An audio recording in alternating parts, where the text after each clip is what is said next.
రండి ఈ దినం దేవుని వాక్యాన్ని ధ్యానం చేసుకుందాం.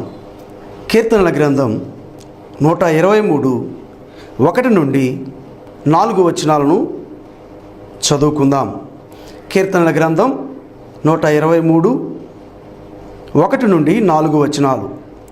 ఆకాశమందు ఆసీనుడైన వాడా, నీ తట్టు నా కన్నులెత్తుచున్నాను. దాసుల కన్నులు తమ యజమానుని చేతి తట్టును, దాసి కన్నులు తన యజమానురాలి చేతి తట్టును చూచునట్లు మన దేవుడైన యెహోవా మనలను కరుణించు వరకు మన కన్నులు ఆయన తట్టు చూచుచున్నవి. యెహోవా, మేము అధిక తిరస్కారము పాలైతిమి, అహంకారుల నిందయు గర్విష్ఠుల తిరస్కారమును మా మీదకి అధికముగా వచ్చియున్నవి. మమ్మును కరుణింపుము, మమ్మును కరుణింపుము. ప్రియ సహోదరి సహోదరులారా, మరి చదవబడినటువంటి వాక్య భాగాన్ని మనం జ్ఞాపకం చేసుకుంటూ ఉన్నాం. బైబిల్లో మనం గమనించినట్లయితే ఈ కొండలు దేవుని మహిమకు గుర్తుగా ఉంటూ ఉన్నాయి. చూడండి, ఏలియా కర్మేలు పర్వతం మీద ప్రార్థన చేసి దేవుని అగ్నిని కిందకి దింపాడు. యూదులు చూడండి, సియోను పర్వతమును పరిశుద్ధ పట్టణంగా వారు ఏర్పాటు చేసుకున్నారు. మోషే 40 దినాలు సీనాయి పర్వతం మీద ఉండి 10 ఆజ్ఞలు మనకు తీసుకువచ్చాడు. యేసుక్రీస్తు ప్రభులు వారు తన శిష్యులు పేతురు, యోహాను మరి యాకోబు వారు ముగ్గురిని వెంట పెట్టుకుని హెర్మోను పర్వతంకి వెళ్ళి యేసయ్య రూపాంతరం పొందినట్లుగా చూస్తూ ఉన్నాం. అంటే కొండలు లేదా పర్వత ప్రాంతములు దేవుని మహిమకు, దేవుని శక్తికి, దేవుని సన్నిధికి గుర్తుగా ఉంటూ ఉన్నాయి. అందుకు కీర్తనాకారుడు నా సహాయం ఎక్కడి నుంచి వస్తుందని కొండల తట్టు ఎత్తుకి కన్నులెత్తి చూస్తూ ఉన్నాడు. ప్రియ సహోదరి సహోదరుడా, నువ్వు దేవుని వైపు చూస్తున్నావా? అలాగా కొండల వైపు చూస్తున్నావా? పరిశుద్ధ పట్టణం వైపు చూస్తున్నావా? దేవుని నివాస స్థలం వైపు చూస్తున్నావా? నీ చూపు ఎక్కడ ఉంది? దేవుని మందిరం వైపు చూస్తున్నావా? నాకు సహాయం ఎక్కడి నుంచి వస్తుంది? నాకు సహాయం ఎవరు చేస్తారు? ఈ అప్పుల్లో నుంచి నాకు ఎవరు సహాయం చేస్తారు? ఈ సమస్యల నుంచి ఎవరు నన్ను బయటకు తీసుకొస్తారు? ఈ కోర్టు సమస్యల నుంచి ఎవరు నాకు సహాయం చేస్తారు? ఎవరు నన్ను విడిపిస్తారు? ఈ దురాత్మ శక్తుల నుంచి నన్ను ఎవరు విడిపిస్తారు? ఈ సమస్యల వలయాల్లో నుండి నన్ను ఎవరు విడిపిస్తారు? నాకు సహాయం ఎవరు చేస్తారని నువ్వు కొట్టుమిట్లాడుతున్నావేమో, సమాధానం లేకుండా ఉన్నావేమో, నెమ్మది లేకుండా ఉన్నావేమో, భయపడుతున్నావేమో. ప్రియ సహోదరి సహోదరుడా, దేవుడు నివసించేటువంటి స్థలం కొండల తట్టు నీ కన్నులెత్తుతున్నావేమో. దేవుడు నివసించే స్థలం, దేవుని సన్నిధి ఉండే స్థలం. కీర్తనాకారుడు ఆ రీతిగా మాట్లాడుతూ ఉన్నాడు. కొండల తట్టు నా కన్నులెత్తుచున్నాను, నాకు సహాయం ఎక్కడి నుండి వచ్చును? 122వ కీర్తనలో కీర్తనాకారుడు దేవుని మందిరం వైపు చూస్తూ ఉన్నాడు, దేవుని సన్నిధుల వైపు చూస్తూ ఉన్నాడు. దేవుని మందిరంలో నేను పచ్చని ఒలివ మొక్క వలె ఉండాలా, దేవుని ఆశీర్వాదాలు నేను అనుభవించాలా, నేను నా కుటుంబం, నేను నా భార్య, నేను నా భర్త, నేను నా బిడ్డలు దేవుని సన్నిధిలో పచ్చని ఒలివ మొక్క వలె ఉండాలా, దేవుని ఆశీర్వాదం అనుభవించాలా, దేవుని నుండి సహాయం పొందుకోవాలా, దేవుని దీవెనలు నేను నా కుటుంబం పొందుకోవాలని దేవుని మందిరం వైపు చూస్తున్నాడేమో. ప్రియ సహోదరి సహోదరుడా, చూడండి 123వ కీర్తన. ఆకాశమందు ఆసీనుడైన వాడా, నీ తట్టు నా కన్నులెత్తుచున్నాను. దాసుల కన్నులు తమ యజమానుని చేతి తట్టును, దాసి కన్నులు తన యజమానురాలి చేతి తట్టును చూచునట్లు మన దేవుడైన యెహోవా మనలను కరుణించు వరకు మన కన్నులు ఆయన తట్టు చూచుచున్నవి. దేవునికి స్తోత్రం. ఈ 123వ కీర్తనలో మనం చూస్తే కన్నులు అనే మాట 4 సార్లు మనకు అవపడుతుంది. మన నేత్రాలు ఎవరి వైపు మనం కేంద్రీకరించి ఉన్నాం? మన దృష్టి, మన ఆలోచన, మన కన్నులు ఎవరి మీద మనం కేంద్రీకరించి ఉన్నాం? ఎవరి వైపు చూస్తూ ఉన్నాం? ఈ కీర్తనలో మరి 4 పర్యాయాలు కీర్తనాకారుడు కన్నులు అనే మాటను రాసి ఉంటూ ఉన్నాడు. నీ కన్నులు ఎవరి మీద ఉంచావు? నీ దృష్టి, నీ ఫోకస్ యేసయ్య మీద ఉంచావా? నీ సమస్యల మీద ఉంచావా? నీ దృష్టి, నీ ఆలోచన యేసయ్య మీద ఉంచావా? ఇరుగు పొరుగు వారి మీద ఉంచావా? నీ దృష్టి ఆలోచన యేసయ్య మీద ఉంచావా? నీ ధనం మీద ఉంచావా? నీ దృష్టి, నీ ఆలోచన యేసయ్య మీద ఉంచావా? నీకున్న పలుకుబడి మీద ఉంచావా? ఎవరి మీద నీ దృష్టి ఉంచావు? ఎవరి మీద నీ ఆలోచన ఉంచావు? ఎవరి మీద నీ నేత్రాలు నిలిపావు? ఎవరి మీద నీ కన్నులు ఉంచావు? నీ సహాయం కావాలంటే కీర్తనాకారుడు చెప్పినట్లుగా నాకు సహాయం ఎక్కడి నుంచి వస్తుంది? నాకు సహాయం ఎవరు చేస్తారు? నీవు ఎవరి మీద దృష్టి నిలుపున్నావో వారు సహాయం చేయాలా. ఎవరు నువ్వు ఆనుకుని ఉన్నావో, ఎవరు నమ్మి ఉన్నావో, ఎవరిని ఆశ్రయించున్నావో, ఎవరి మీద విశ్వాసం ఉంచి ఉన్నావో వారు నీకు సహాయం చేస్తారు. ఎవరి మీద ఉంచావు? నువ్వు యేసయ్య మీద ఉంచావా? నీకున్న సంపద మీద, ధనం మీద ఉంచావా? యేసయ్య మీద నీ నేత్రాలు నిలిపావా? నీకున్నటువంటి పలుకుబడి మీద ఉంచావా? నీకున్నటువంటి టాలెంట్స్ మీద ఉంచావా? నీకున్నటువంటి మనుషుల మీద ఉంచావా? ఎవరి మీద నీ దృష్టిని నిలిపావు? ఎవరి మీద నీ నేత్రాలు నిలిపావు? ప్రియ సహోదరి సహోదరుడు, కీర్తనాకారుడు చెప్తూ ఉన్నాడు 123వ కీర్తనలో, దాసి కన్నులు తన యజమానురాలి హస్తాల వైపు చూచినట్లు మన ప్రభువు తన హస్తాల్లో నుంచి మనకు సహాయం చేసేంత వరకు, మనల్ని కనికరించేంత వరకు, మన దేవుడు మనల్ని కనికరించేంత వరకు మన నేత్రాలు ఆయన మీద ఉండాలి. ప్రభు మనకు సహాయం చేసేంత వరకు, ప్రభు ఆ సమస్యలో నుంచి నేను విడిపించేంత వరకు నీ నేత్రాలు, నీ దృష్టి యేసయ్య మీద నిలపాలి. చూడు, ఆ వచనం చదువుదాం. 2వ వచనం, దాసుల కన్నులు తమ యజమానుని చేతి తట్టును, దాసి కన్నులు తన యజమానురాలి చేతి తట్టును చూచునట్లు మన దేవుడైన యెహోవా మనలను కరుణించు వరకు మన కన్నులు ఆయన తట్టు చూచుచున్నవి. దేవునికి స్తోత్రం. ఆయన మనల్ని కనికరించేంత వరకు, మనల్ని కరుణించేంత వరకు, మన కనికరం చూపి ఆయన సహాయం చేసేంత వరకు మన దృష్టి, మన ఆలోచన ఆయన మీద కేంద్రీకరించాలి. ఆయన మీదే కేంద్రీకరించాలి. ఆయన మీదే మనం ఆనుకోవాలి. ఆయన్నే మనం నమ్మాలి. ఆయన్నే ఆశ్రయించాలి. ప్రియ సహోదరి సహోదరుడా, మనుషులను నమ్ముటే నీకు సహాయం రాదు. మనుషులను నమ్ముకుంటే నీకు సహాయం రాదు. కీర్తనాకారుడు అంటున్నాడు, మనుషులను నమ్ముకున్నట కంటే, రాజులను నమ్ముకున్నట కంటే యెహోవాను ఆశ్రయించడం మేలు అంటున్నాడు. దేవుని నమ్ముకుంటే మేలు అంటున్నాడు. నీ మార్గాలు ఆయనకు అప్పచెప్పుము. ఆయన నీ హృదయ వాంఛలను నెరవేరుస్తాడు. నీ కోరిక నెరవేరుస్తాడైనా, నీ కోరికను సిద్ధింపు చేస్తాడైనా, నీకు సహాయం చేస్తాడైనా. ఏ విషయంలో నీకు సహాయం కావాలో, ఏ విషయంలో ఆయన సహాయం నువ్వు కోరుతున్నావో నీ దృష్టి యేసయ్య మీద ఉంచుతావు. ఒక దాసి వలె, ఒక దాసుడు వలె తన యజమానురాలు హస్తాల వైపు ఎలా తన దాసి చూస్తుందో, దాసుడు తన యజమానుని హస్తాల వైపు ఎలా ఏం సహాయం చేస్తాడని చూస్తాడో, నీవు నేను ప్రభు హస్తాల వైపు, యేసయ్యా మా యజమానుడు నీవు, మా సహాయకుడు నీవు, నీ హస్తాల వైపు చూస్తున్నావు, నాకు సహాయం కావాలా. యేసయ్యా ఇదిగో ఈ అప్పుల సమస్యలో నీ సహాయం కావాలయ్యా.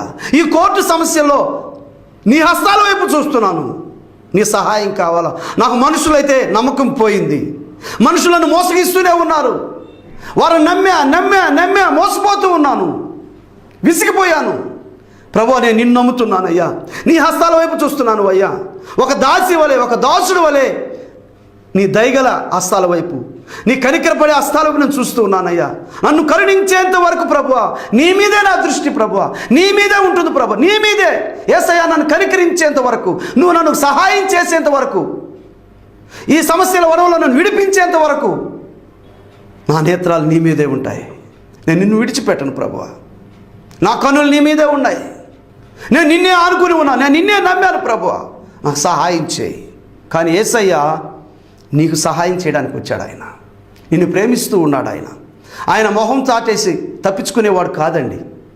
నిన్ను ప్రేమించి ధనవంతుడై ఉండి ప్రభు దరిద్రుడుగా ఈ లోకానికి వచ్చాడు. నీ కొరకు, నా కొరకు, మనందరి కొరకు ఆయన శ్రమపడ్డాడు. శిలువ మానుపై ఆయన వేలాడదీయబడ్డాడు, రక్తం గార్చాడు, ప్రాణం పెట్టాడు, పునరుద్ధానుడై తిరిగి లేచాడు. ఆయన నుండి నీకు నాకు మనందరికి సహాయం వస్తుంది. పరమ తండ్రి నీకు వందనాలు, స్తోత్రాలయ్యా. యేసయ్యా ఈ దినం నీ వాక్యం ద్వారా మాతో మాట్లాడినందుకు స్తోత్రాలు. ఇదిగో నాయనా, ప్రార్థనలో కళ్ళు మూసుకుని ఏకీభవించిన ప్రతి బిడ్డను మీరు జ్ఞాపకం చేసుకోండి. ఇదిగో ప్రభు, వారి కుడి హస్తాలు ఎక్కడైతే వారు ఉంచి ఉన్నారో ఆ స్థలంలో ఉన్నటువంటి వ్యాధిని, రుగ్మతను, జబ్బును, క్రిమిని నజరేయుడైన యేసు నామములో గద్దిస్తున్నాం ప్రభువా. ఇప్పుడే ప్రభువా మీ గాయపడిన హస్తం ఆ స్థలంలో ఉంచండి ప్రభువా. మీ గాయముల ద్వారా ప్రభు మాకు స్వస్థత కలుగుతున్నది నాయన. నీ బిడ్డలను కనికరించండి ప్రభువా. వ్యాధుల మీద, దురాత్మల మీద, సమస్త మీద అధికారం కలిగిన దేవుడు ప్రభు, నీకు స్తోత్రాలు. నీ బిడ్డలను కనికరించండి ప్రభువా. ఆ సమస్యల నుంచి విడిపించండి ప్రభువా. నాయన అదిగో తండ్రి, మీరు వారిని తాకండి ప్రభువా. జబ్బులతో కొట్టుమిట్లాడుతూ అల్లాడుతూ ఉన్నారు ప్రభు, నీ బిడ్డలు కనికరించండి. మీ అమూల్యమైన శిలువ రక్తాన్ని వారి అందరి మీద ప్రోక్షింపు చేస్తూ ఉన్నాము. ఇదిగో నాయన, ఎవరైతే ప్రభు గుండె సంబంధించిన వ్యాధులతో బాధపడుతున్నారో, కిడ్నీ సమస్యలతో బాధపడుతున్నారు, నాయన ఎముకల సమస్యలతో బాధపడుతున్నారు, నీ బిడ్డలను కనికరించిన ప్రభు, తాకండి ప్రభు. ఇదిగో నాయన, క్యాన్సర్ రుగ్మతల చేత బాధపడుతున్నారు, నీ బిడ్డలను తాకండి, ముట్టండి ప్రభు. స్వస్థపరచువాడు నీవే నాయన, మీరు అనేక మందిని స్వస్థపరిచిన దేవుడు ప్రభు. ఇదిగో నీ ప్రార్థనలు ఏకీభవించిన నీ బిడ్డలను కనికరించండి, మీ సహాయాన్ని వారికి అందించండి ప్రభు. వారు కన్నీరు మున్నీరై హాస్పిటల్ చుట్టూ తిరుగుతూ, ఇదిగో నాయన డబ్బులు వెచ్చించి అర్థం కాని పరిస్థితులు, అయోమయ పరిస్థితుల్లో ఉంటున్న నీ బిడ్డలు మీరు కనికరించండి. వారి శరీరంలో స్వస్థత యేసు నామములో కలుగును గాక. దురాత్మ శక్తుల నుంచి విడుదల యేసు నామములో కలుగును గాక. వారికున్న కోర్టు సమస్యల నుండి యేసు నామములో విడుదల కలుగును గాక. వారి కుటుంబాల్లో నెమ్మది, సంతోషం, సమాధానం కలుగును గాక. ఇదిగో తండ్రి, నీ బిడ్డలు సంతానం లేకుండా బాధపడుతున్న బిడ్డలు కనికరించండి ప్రభు. వారి గర్భద్వారములు యేసు నామములో తెరవబడును గాక. నాయన, గర్భఫలం కోసం ఎదురు చూస్తున్న బిడ్డలు కనికరించి మీ సహాయం వారికి దయచేయమని వేడుకుంటూ ఉన్నాము. నాయన, వ్యాపార రంగంలో అభివృద్ధి కోసం ఎదురు చూస్తున్న బిడ్డలు కనికరించండి. నష్టపోయినంటూ నాయన బాధపడుతూ కుమిలిపోతూ ఉన్న అర్థం కాని పరిస్థితుల్లో నీ బిడ్డలు కనికరించండి. వారి వ్యాపారంలో అంతకంతకు వర్ధిల్లింప చేయమని వేడుకుంటూ ఉన్నాము. తండ్రి, మీకు వందనాలు, స్తోత్రాలు. అద్భుత ఆశ్చర్యకార్యం వారి జీవితంలో జరిగించమని వేడుకుంటూ ఉన్నాము. ప్రార్థనలు ఏకీభవించిన ప్రతి బిడ్డను దీవించి ఆశీర్వదించి మీరే మహిమ పొందమని యేసయ్య సర్వశక్తి కలిగిన నామంలో ప్రార్థించి స్తుతించి వేడుకుంటున్నాము పరమ తండ్రి. ఆమేన్. ఆశీర్వాదం తీసుకుందాం. పరమ తండ్రి అయిన దేవుని ప్రేమ, కుమారుడైన యేసుక్రీస్తు కృప, పరిశుద్ధాత్మ దేవుని సహవాసము సంబంధము మనకును సర్వలోకంలోని సకల పరిశుద్ధులకు, మరి విశేషముగా ఆత్మీయ ఆహారం టీవీ వీక్షకులందరికీ సదాకాలం తోడయుండి నడిపించునుగాక. ఆమేన్. అందరికి వందనాలు. నా పేరు ఆదిలక్ష్మి. కానీ కొంతకాలం నుంచి నాకు సరిపోని వాళ్ళు నాకు చేతుపడి చేశారు. మాకు వ్యాపారం కాకుండా నా కాళ్ళు పడిపోయేటట్టు చాలా బాధలు పెట్టారు. కానీ వరప్రసాద్ దయ వల్ల మేము ఉపవాస ప్రార్థనల్లో 10 రోజులు పెట్టారు. మా కుటుంబం అంతా మేము ఆ ఉపవాస ప్రార్థనల్లో పోయేలేకే నా కాళ్ళు నొప్పులు అవన్నీ పోయినాయి. కానీ అంతకుముందు నుంచి మా బండికాడ వ్యాపారం కాకుండా బొమ్మలు, టెంకాయలు, కుంకుమ, పూలు, మంతరిచ్చి, అచ్చింతులు, ఈ తాయితలు, చెట్టు ఉంది మేము పెట్టే బండికాడ. ఆ చెట్టుకి చీలలు అన్నీ కొట్టి మనుషులు రాకుండా, వ్యాపారం కాకుండా చాలా ఇబ్బందులు పడినారు. నా మోకాళ్ళు బండికాడ పోకుండా మంచంలో పడేటట్టు చేశారు. కనీసం బాత్రూమ్ పోయేదానికి కూడా చాలా బాధాకరంగా ఉన్నాను. కానీ ఈ ఉపవాస ప్రార్థనలలో పోయేలాకే నాకు వరప్రసాద్ పాస్టర్ గారు నా కుటుంబం గురించి, నా గురించి ప్రార్థన చేశారు. నాకు దేవుడు స్వస్థపరిచాడు. 4 సంవత్సరాల నుంచి నా కాళ్ళ నొప్పులతో బాధపడుతున్నాను. దేవుడు నన్ను స్వస్థపరిచి ఎలాంటి నొప్పులు లేకుండా తీసి పారేశాడు. దేవుడు నామానికి మహిమ కలుగునుగా. అందరికీ వందనాలు. మా పేరు రాజకుమారి సురేష్. మాది నెల్లూరు, రాంకోట్ నగరు. మా వారికి బ్రెయిన్ స్ట్రోక్ వచ్చి 3 నెలలు అయింది. హాస్పిటల్కి వెళ్ళాము. ఎక్కడా మాకు స్వస్థత అనేది తెలియలేదు. వరప్రసాద్ గారు పాస్టర్ గారి సాక్ష్యాలు టీవీలో చూసినాము. ఇక్కడికి వచ్చినాము. పాస్టర్ గారు ప్రేయర్ ఆయిల్ పూసి ప్రార్థన చేసినారు. మమ్మల్ని 7 వారాలు మందిరానికి రమ్మని చెప్పినారు. మేము 7 వారాలు వచ్చినాము. మా వారు తినే స్థితిలో కూడా లేడు. తొల్లు గార్చుకుంటా ఎక్కడిక మనుషుల్ని అమ్మిడి దగ్గరకు కూడా రానియకుండా కొట్టేవాడు, కరిసేవాడు, రంకే బాగా గిచ్చి పెట్టేవాడు. హాస్పిటల్ నెల్లూరు అంతా హాస్పిటల్లో చూపించినాము. హాస్పిటల్లో 2 నెలలుగా వాళ్ళు చాలా బాధపడ్డాడు. మమ్మల్ని అందరిని కూడా చాలా బాధ పెట్టాడు. పిచ్చివాడిగా తయారైపోయినాడు. అట్లాంటి పరిస్థితుల్లో మేము ఇక్కడికి వచ్చినాము. వరప్రసాద్ పాస్టర్ గారు ప్రేయర్ చేసి 7 వారాలు మందిరానికి రమ్మని చెప్పినారు. 7 వారాలు వచ్చిన తర్వాత ఇప్పుడు మా వారు ఒక్కడే ధైర్యంగా నడిచి చర్చికి వస్తున్నారు. ఇప్పుడు చాలా ఆరోగ్యంగా బాగున్నాడు. తన పని తాను చేసుకుంటూ మందిరానికి కూడా ఒక్కడే రాగలుగుతున్నాడు. వరప్రసాద్ గారు పాస్టరు ప్రార్థన వల్ల మాకు స్వస్థత కలిగింది. దేవుడి నామానికి మహిమ కలుగును గాక. దేవునికి వందనాలు. పాస్టర్ గారికి, పాస్టర్ అమ్మకి నా వందనాలు. నా పేరు ఎస్తేరు, మా చెల్లి పేరు తదియా, మా అమ్మగారి పేరు తబిత. మా పాపకి ఆరోగ్యం సరిలేకపోతే దురాత్మ శక్తులతో పీడింపబడతా ఉండేది. మా పాప 2 సంవత్సరాల వరకు బాధింపబడింది. 3 లక్షల వరకు ఖర్చు అయ్యాయి మాకు. అమావాస్య వస్తుందంటే మాకు చాలా భయం వేసేది. పాప అమావాస్య వస్తుంది అంటే 1 వీక్ నుంచే పాపకి ఆరోగ్యం సరిలేకుండా ఉండేది. ఆ తర్వాత ఎన్నో భూత వైద్యుల దగ్గరికి వెళ్ళాము, అయినా మాకు స్వస్థత కలగలేదు. హాస్పిటల్కి వెళ్ళాము, అయినా నయం అవ్వలేదు. పాస్టర్ గారు పరిచర్యలో టీవీ ప్రోగ్రాం చూసాము. పాస్టర్ గారికి ఫోన్ చేసాము. సార్ ఫోన్ చేసి సరే చర్చికి తీసుకోరండమ్మా పాపని అని చెప్పి అన్నారు. తర్వాత వెళ్ళాము, ఇద్దరం పట్టుకొని వెళ్ళాము. మా పాపని 2 మనుషులుగా పట్టుకొని వెళ్ళి చర్చిలో కూర్చోబెట్టాము. పాపకి అప్పుడే సారు ప్రేరాలతో ప్రేయర్ చేశారు. చేసిన తర్వాత దేవుడు మాకు అప్పుడే స్వస్థత కలిగించాడు. తర్వాత పాపే తనగా నడుచుకుంటూ ఇంటికి వచ్చేసింది. మాకు దేవుడు స్వస్థత కలిగించాడు. ఈ సాక్ష్యం దేవుడు దీవించునుగా. మాది నెల్లూరు. నా పేరు ఎలిజబెత్, మా తమ్ముడు పేరు సుబ్రాయుడు. మేము ఉండేది నెల్లూరులో ఉంటాము. వరప్రసాద్ గారి ప్రార్థన మేము టీవీలో చూస్తూ ఉంటాము. ఆ వాక్యాన్ని బట్టి మేము విని ప్రార్థన చేసుకోవడానికి ఇక్కడికి వచ్చాము. వచ్చినప్పుడు అయ్యగారికి మా సమస్యల గురించి చెప్పాము. మా తమ్ముడు దొంగతనం కేసులో ఉన్నాడు. ఆ దొంగతనం కేసులో ఉన్నప్పుడు మాకు సహాయం చేసే వాళ్ళు ఎవ్వరు లేరు. బాగా అబ్బాయిని కొట్టేశారు. మా అబ్బాయిని బాగా కొట్టేశారు. పోలీస్ స్టేషన్కి వెళ్ళి అప్పచెప్పారు. బండి అన్నీ తీసేసుకున్నారు పోలీసు వాళ్ళు. పట్టుకున్నప్పుడు కేసు జైలు దాకా వెళ్తుంది అనుకున్నాము. కానీ దేవుడు కృపను బట్టి వరప్రసాద్ పాస్టర్ కాడికి వచ్చి నేను ప్రార్థన చేపించుకున్నప్పుడు మేము ఆ అయ్యగారు ఏం కాదని చెప్పారు. చెప్పినప్పుడు మేము 2వ వారంలోనే దేవుడు 2వ వారానికే మాకు విడుదల ఇచ్చాడు. పోలీసు వాళ్ళ ద్వారా ఏం కాకుండా కేసు లేకుండా కొట్టేసినందుకు దేవునికి మహిమ కలుగును గాక. వరప్రసాద్ గారికి మా నిండు వందనాలు. మాది గండవరము. నా పేరు శారమ్మ. మేము టీవీలో వరప్రసాద్ గారు ప్రార్థన వింటూ ఉంటాం ప్రతిరోజు. జ్వరం వచ్చింది ఫస్ట్. ఆ జ్వరం ద్వారా తీసుకొచ్చి అడ్మిట్ చేశారు. బాగలేకుండా వచ్చేసింది, ప్రాణం పోయే స్థితిలో వచ్చేసింది, పలసబడిపోయేసింది. ఇంకా బతకదామే తీసుకోపోండి, ఇంకా మాకు ఆమె పరిస్థితి క్రిటికల్గా ఉంది అని చెప్పలేకే మా పిల్లలు అందరూ ఏమంటే ఇంకా ఏడుచుకుంటా బయటకు వచ్చేసారు. ఇంకా ఫోటోలు తీసి ఇంకా అందరికి పెట్టేశారంట, సారకు గడ పెట్టారంట. సార్ అది చూసి వరప్రసాద్ సార్ గారు చూసి ఆమెనేమంటే నాకు ఫోన్ చేశాడు. నాకు ప్రాణం పోయింది, అసలు ఏం లేదు, నురుగు వచ్చేసిందంట, నోటి గుండా పలసబడిపోయింది అని అంటే అప్పుడు సార్ ఫోన్ చేస్తూ ఉన్నాడంట. ఈ ఫోన్ 4 సార్లు సార్ ఫోన్ చేసి ఎత్తుంటే నాకు ఫస్ట్లోనే తెలిసిండేది. చౌకాడ పెట్టు ఫోను అని చెప్పాడంట వరప్రసాద్ గారు.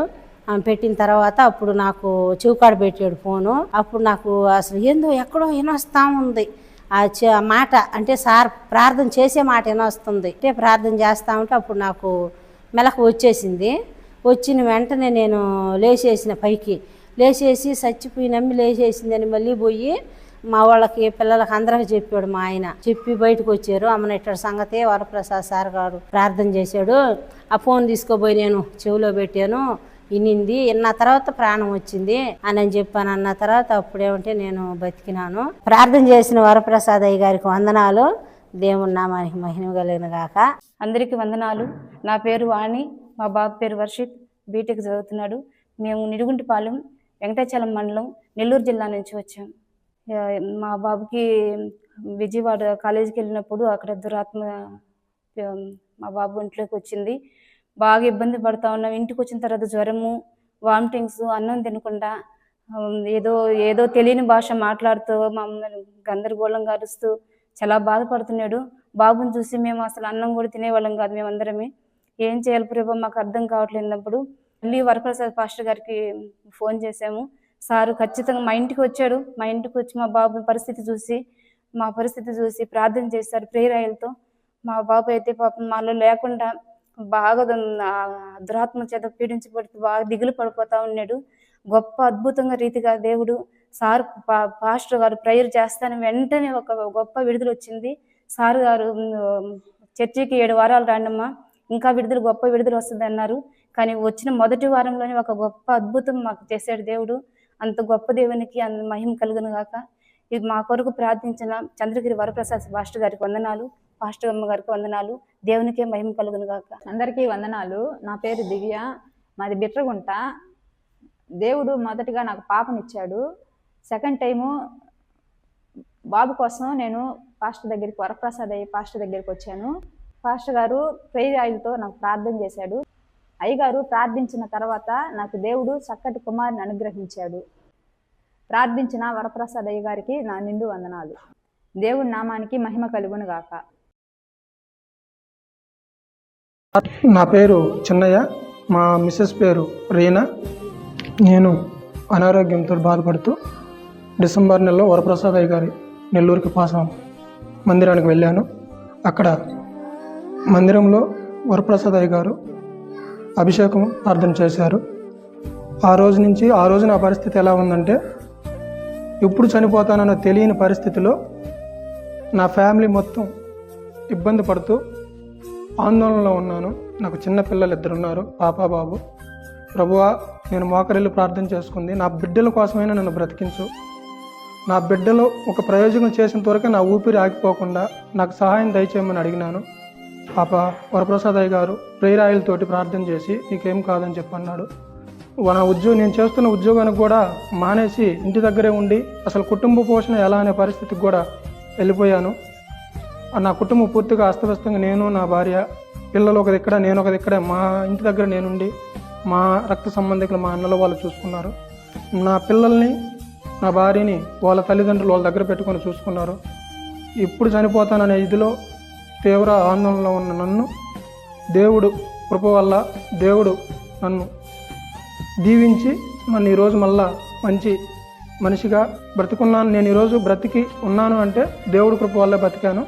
ఈరోజు నేను బతికున్నాను అంటే దేవుని కృప, దేవుడిచ్చిన ఆయుష్, వరప్రసాద్ అయ్య గారి ప్రార్థన నన్ను బ్రతికించింది. నా కోసం ప్రార్థన చేసిన వరప్రసాద్ అయ్య గారికి వందనాలు. దేవుడు నామమునకు మహిమ కలుగునుగాక. అందరికి వందనాలు. నా పేరు గణేష్. నేను గుంటూరు నుండి వచ్చాను. నా 2 కాళ్ళకి వ్యారికోజ్ వీనస్ వచ్చి 16 సంవత్సరం నుంచి నరకం, యాతన, చీము, రక్తం, ప్రతిరోజు నాకు నరకం, ఈ జీవితం ఎందుకు అనిపించేది. అయితే మా చిన్నమ్మ గారు ఆరాధన ఛానల్ చూసి వరప్రసాద్ అయ్య గారి ప్రార్థన విని, మీరు అక్కడికి వెళ్ళండి, నీకు స్వస్థత కలిగిద్ది, నీ 2 కాళ్ళకి స్వస్థత కలిగిద్దని వివరంగా చెప్పింది. మా అమ్మగారిని తీసుకొని నేను రోజు వచ్చాను, తైలాభిషేకంలో పాల్గొన్నాను. నాకు 2వ వారం నాకు కుడి కాళ్ళకి స్వస్థత కలిగింది. 16 సంవత్సరాల నుంచి నా 2 కాళ్ళకి వ్యారికోజ్ వీనస్ వచ్చి నరక యాతన చూసి ఇబ్బంది పడుతున్నాను. గుంటూరులో నేను ఈ హాస్పిటల్ తిరగని హాస్పిటల్ లేదు.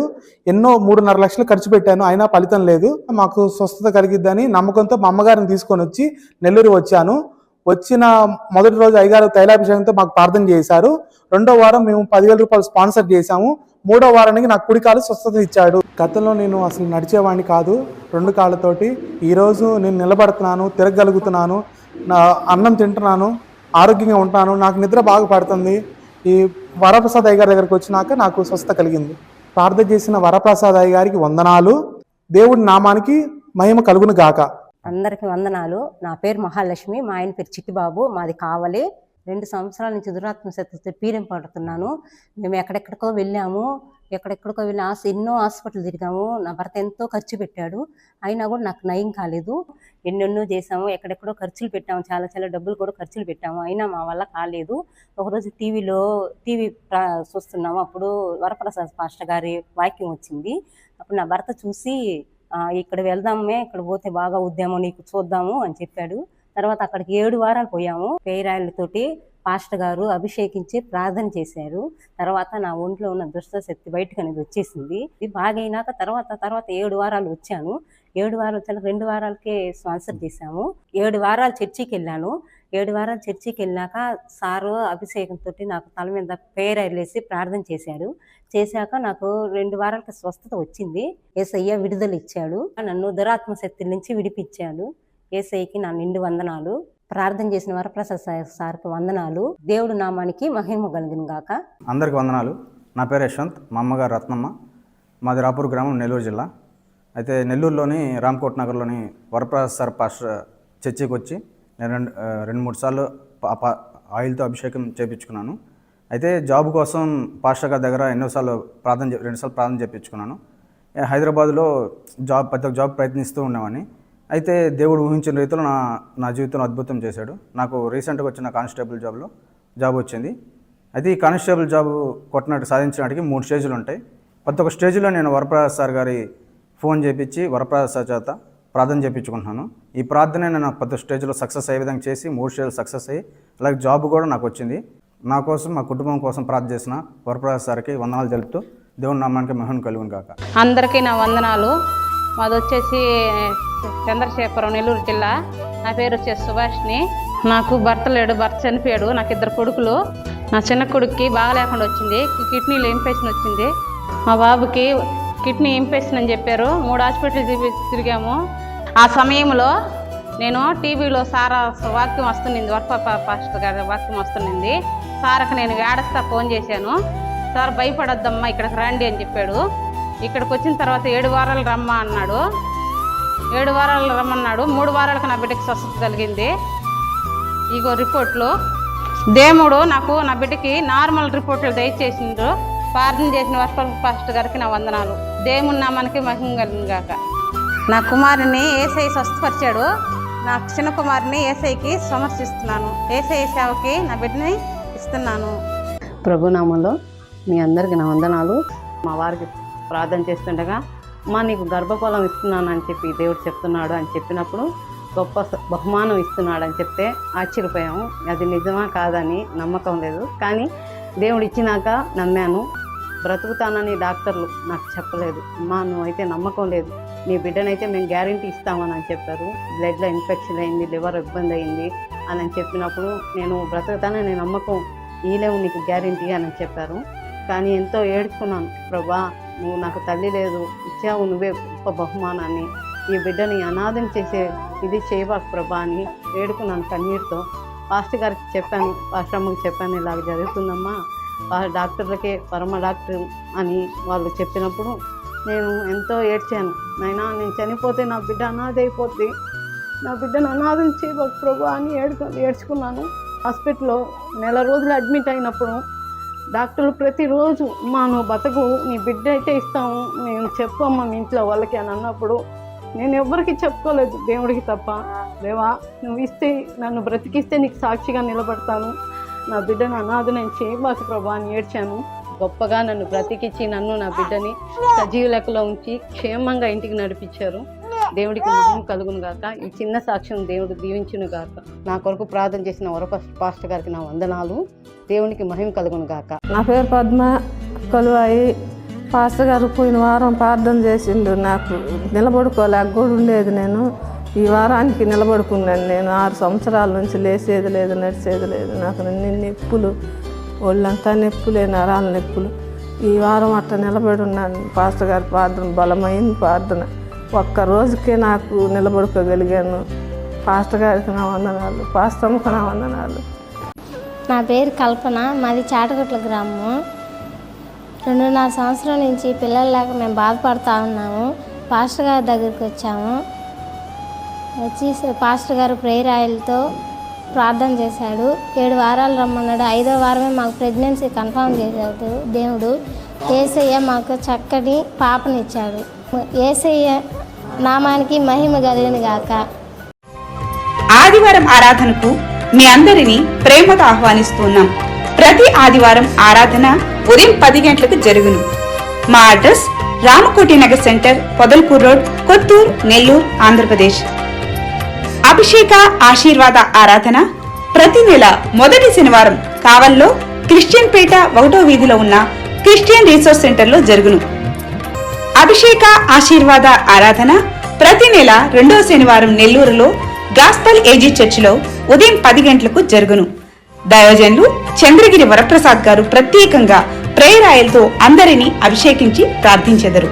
మీరు సంప్రదించవలసిన మా ఫోన్ నెంబర్లు 703-259-7388, 703-269-7388.